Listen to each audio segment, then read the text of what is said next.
Hey folks, this is Dre, Recovery One Drones. Just want to make this video here today concerning some issues on updates. First of all, we're going to address some of the rumors I've been hearing about the Mavic 2 Pro, and then we're going to proceed with the Matrice 30 series drones and the updates and some of the accessories that are conflicting with each other.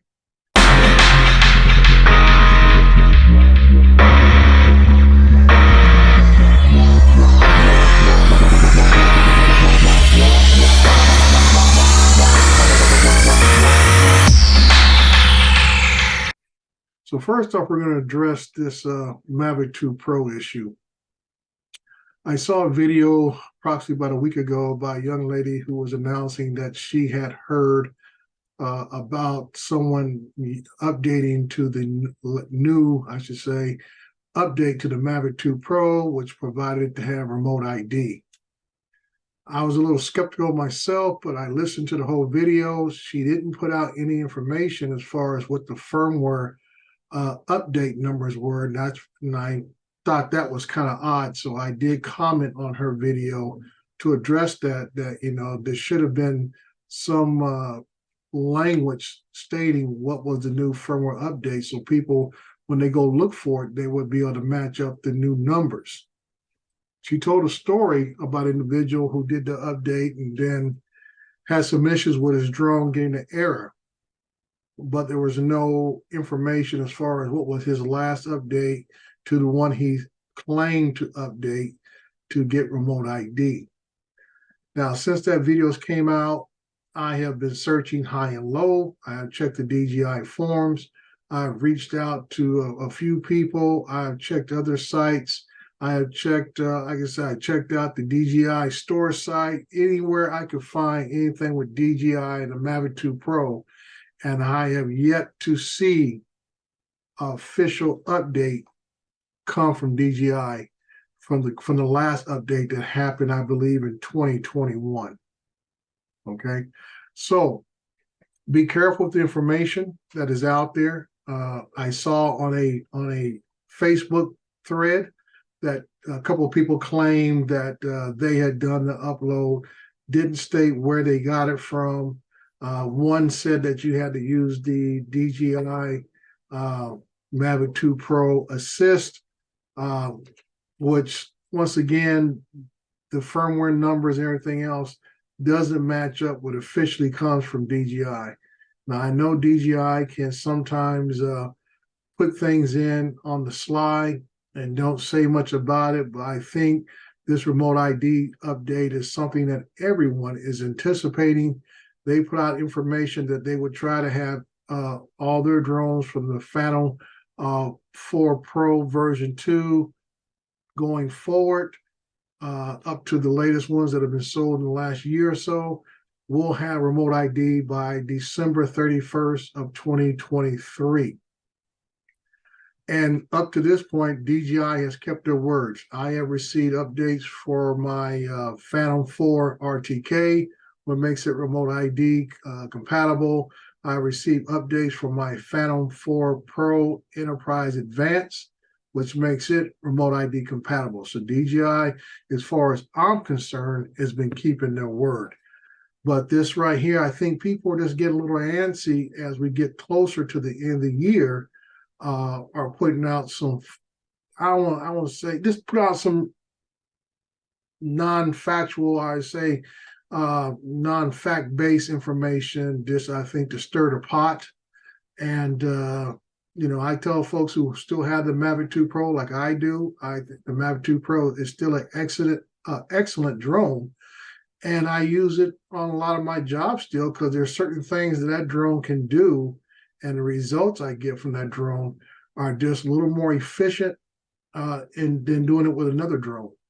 And like I say, with that 1-inch sensor that's on there, 20 megapixel camera, it hits the sweet spot on many, many, many jobs that are out there available. And I always tell people, I hear people talking about they're doing work with all these other drones, so to speak, and I say I bless their hearts.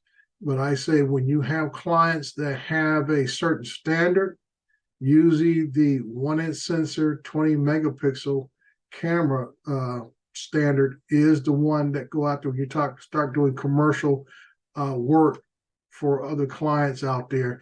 And that's pretty much the standard. And that's why I tell people that the Phantom 4 Pro series is still a valid drone to use. It may be old, but I tell people all the time, there's not a job out there that you cannot get done with a Phantom 4 Pro series drone other than thermal. Okay. Anything else, you can probably get it done. Now, is it the most recent drone? No. Does it have the most recent technology? No. But it is the industry standard for commercial work still to this day. The drone is going on close to 6 years old now, and it is still the industry standard, especially if you're doing work in the construction industry. Now, talking about residential work or something of that nature, yes, smaller drones can get into certain spots and a lot easier to control and everything else. But as far as the quality of the work, there is, like I say, the Phantom 4 Pro doesn't take a back seat to much of anything out there until you get to the largest sensors, which is the 4/3 sensors on the Mavic 3s and everything else. But there's a ton of things that the Mavic 3 Pro, Cine, Classic cannot do like a Phantom can do. But other than that, let's not get off another sidetrack and say that there's not been an official update that I'm aware of, and DJI has not put anything on their sites, in their forums, or anything else out there. And I have checked with other people who are in the industry, as far as representatives even at the FAA level and everything else, who have not heard anything about a remote ID update concerning the Mavic 2 Pro. Now, going on for those who own the Mavic 30, not Mavic, I just say the Matrice 30. I own a Matrice 30T myself, and I've been watching the forums because there's been a couple updates of late, and there's been some conflicting language in the updates that has caused certain accessories to become bricked and not functioning with the drone itself. One of the latest updates that came out, I think at the end of October, I think around October 27th or even later, came out. And if you use the CZI or L, again, I think it's CZI accessory, the LP12 light and speaker system, it's all about the steps that you have to take to do the update. And I have found on a site out of a company in Oregon that pretty much put it step by step and goes by it, and I'm going to share that with you today. And so that way, if you're having a problem or a little skittish about, because some people even put out the word "don't do the update," and I say again, as a commercial operator, you're kind of required to have your drones updated all the time. Just for the matter, if you have an incident with your drone, one of the first questions going to be asked by your own insurance company or any other investigative body is, what was the latest, or what is your current firmware on your drone controller, and so on and so forth. So you just don't always have that luxury of not wanting to do a update on your systems. So I'm going to go ahead and share the screen with you. Okay. Here we are. I'm going to go see if I can blow it up a little more for you so you can see it.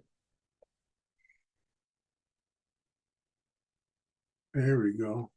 To about 200%. So that way you guys can see it a lot better. And this is on the directions of trying to install the firmware update for the LP12 accessory, which is the light and speaker accessory that goes with the Matrice 30T. Okay. Here it talks about step 1. And it's very clear in what it says: connect the LP12 to a Windows/computer device, just like a USB drive. Wait for Windows to recognize the LP12 as connected. Now, there's one tip here. I didn't know there were 2 different models of the LP12 out there. One is the original one that came out with the the older version of the USB plug-in, and then the latest ones have the USB-C plug-in. So make sure you have the right accessory cord here that you would need to plug yours in. Okay, so that's one thing you got to make sure of. And it even talks about right here, no, older models of the LP12 uses the micro USB to connect. Newer models use the Type-C, just like I said. All right, now once your LP12 is connected and recognized by Windows computer device, it will show up like a drive, like a USB drive or external hard drive. It'll give you the folders. All right, this box down here is what will come up. It'll show logs and it'll show music. All right, and right below the music, you will see the bin number. The bin number is what your firmware is listed under. Okay, let's keep that in mind. So if you got to this point, you're on the right track so far.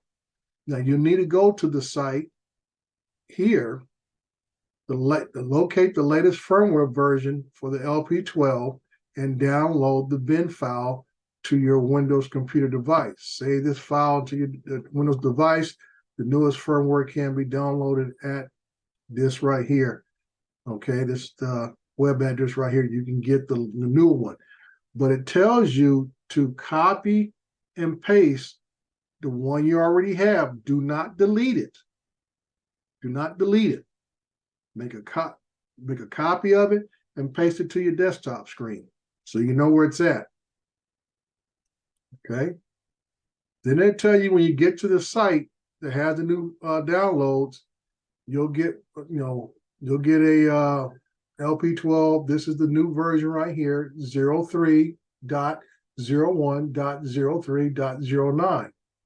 Okay, you want to go down to the one that you need, which is the one that has the BIN extension. BIN. You don't want the doc. That's just the doc's the document telling you the release notes. You don't want a raw. Okay, that's not going to work for you.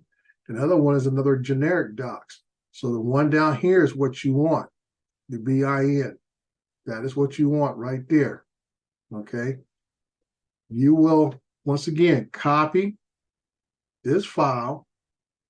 Then you will put that file right underneath the old bin file.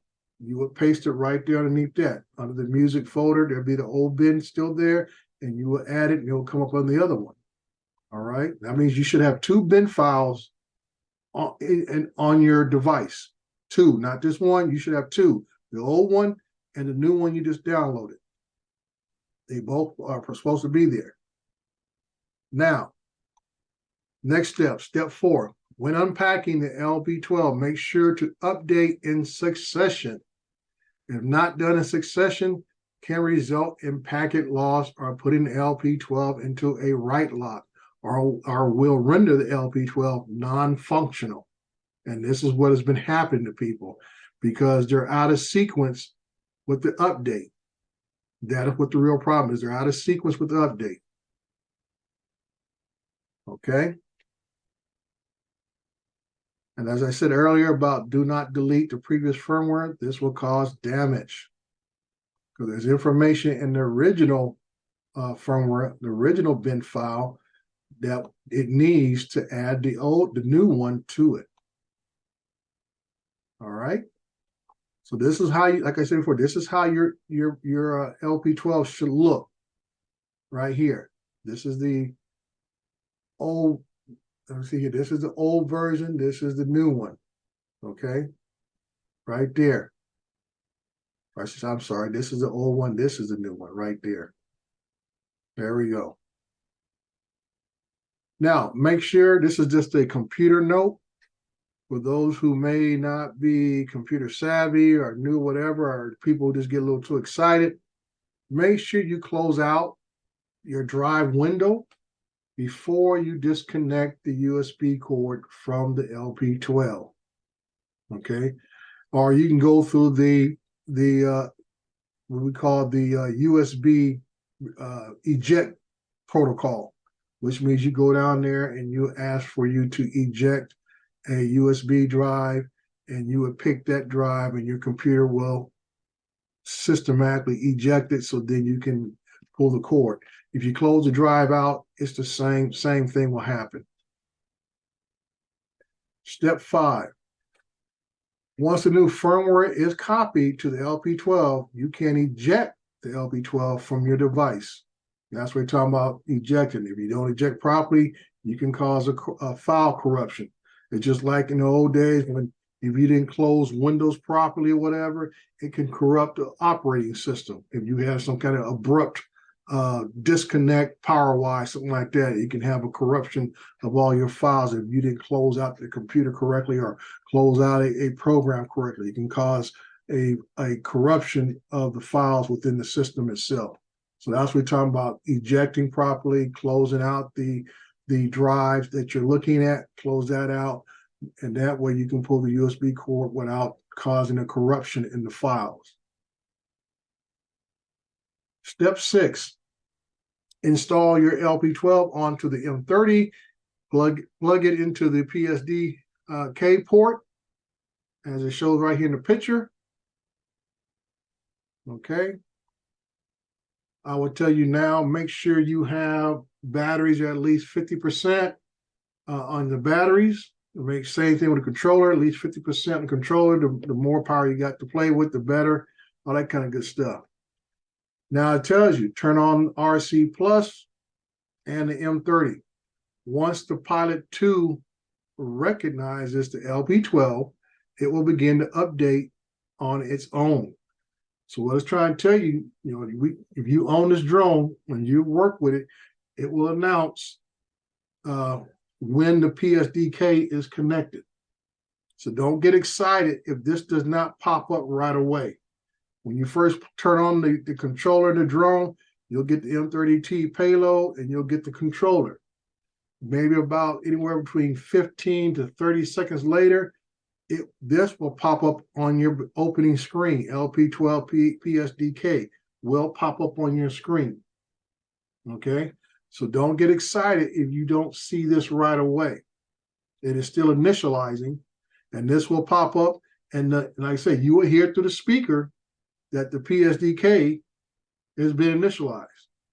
It has already started to update itself. And you come down here, and they'll tell you as it's doing the self-diagnostics, if you need firmware, you say, okay, firmware up to date, or you need to, there's firmware that needs to be updated. Because as I said, this will take time, and once the update is done, you will hear the LP12 update finished. You'll hear that through the speaker. The update itself will take about 15, maybe 10 to 15 minutes to download and install.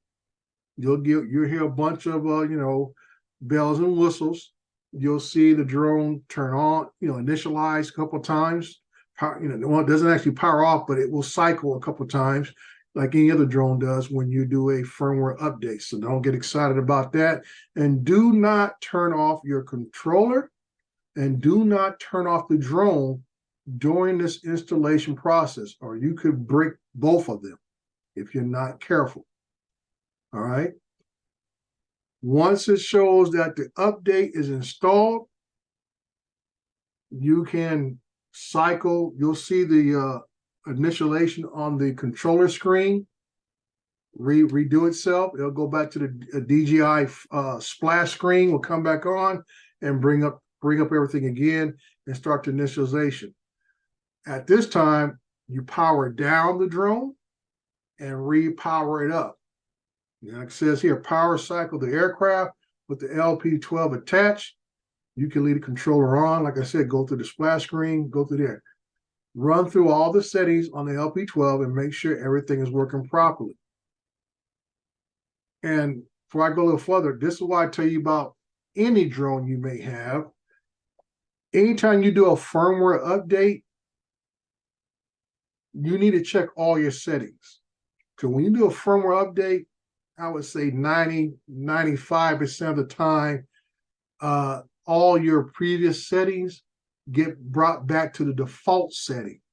So you need to go back through and check all your settings, everything from your gimbal sensitivity to the PSD-K settings, as far as if the light comes on automatically, all this kind of stuff.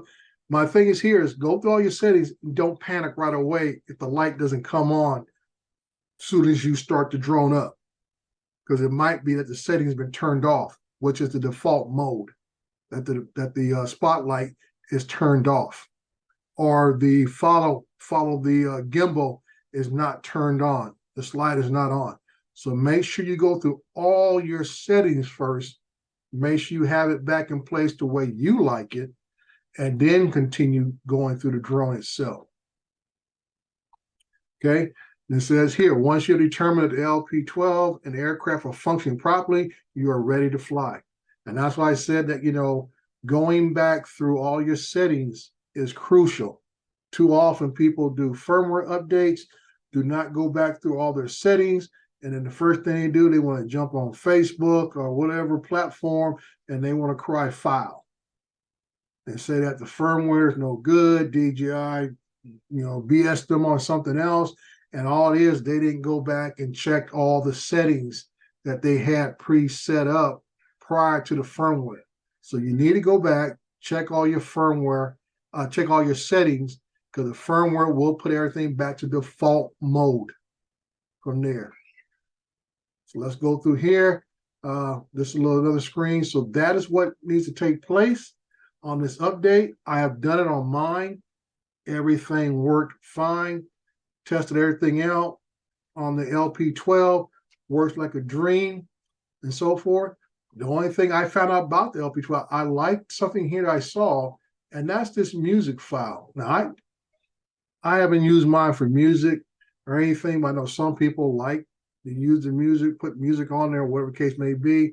This might be a way that all you got to do is transfer the files over, because all the files, if I'm not misunderstanding something, they're all MP4s. So if you want to add music into the collection of the system, you might be able to put it right in this folder right here, and then it'll come up on the controller of what song or what music you want to play while it's flying for whatever reasons that may be. Go from there. And like anything else, I didn't see anything really new. I have not used my Spotlight system in an active manner. I bought it for search and rescue and other police activities if called upon. I am a safety officer for the city that I work for. So I don't just take mine out and goof around with it. I need to make sure that it's going to be ready to go when the call comes in. So those of you who do use it in other manners that are more recreational aspects of it, maybe you can chime in here in the chat and or even leave a comment and tell us how you use it and how you add sound, music, whatever else that you do with this system, and go from there. But that's what I found, because I know this has been a really big issue within the community. And it's good that we can always reach out to one another and try to solve these problems. Just like you see this red maintenance thing here. I contacted DJI directly about this because I felt like there's no way I had the amount of hours put on mine that put it in the maintenance required. And they had to admit to me that it went by a calendar date and not by hours. So I know this went gray when I did the firmware update. So that might be the fix, because I know DJI told me they were working on it to take this out, because like I said, I had less than, I think less than 5 hours on mine. And I said, that's not enough time to really require a maintenance to have to send it into DJI for a maintenance. So that firmware turned this from red to gray, like it's supposed to be. So once again, I know this was an issue too a couple of months back for a lot of us like myself who were one of the first ones to grab one of these. And then here it is almost a year later, we're getting this maintenance required. And a lot of these drones have not had the hours to match up that requirement.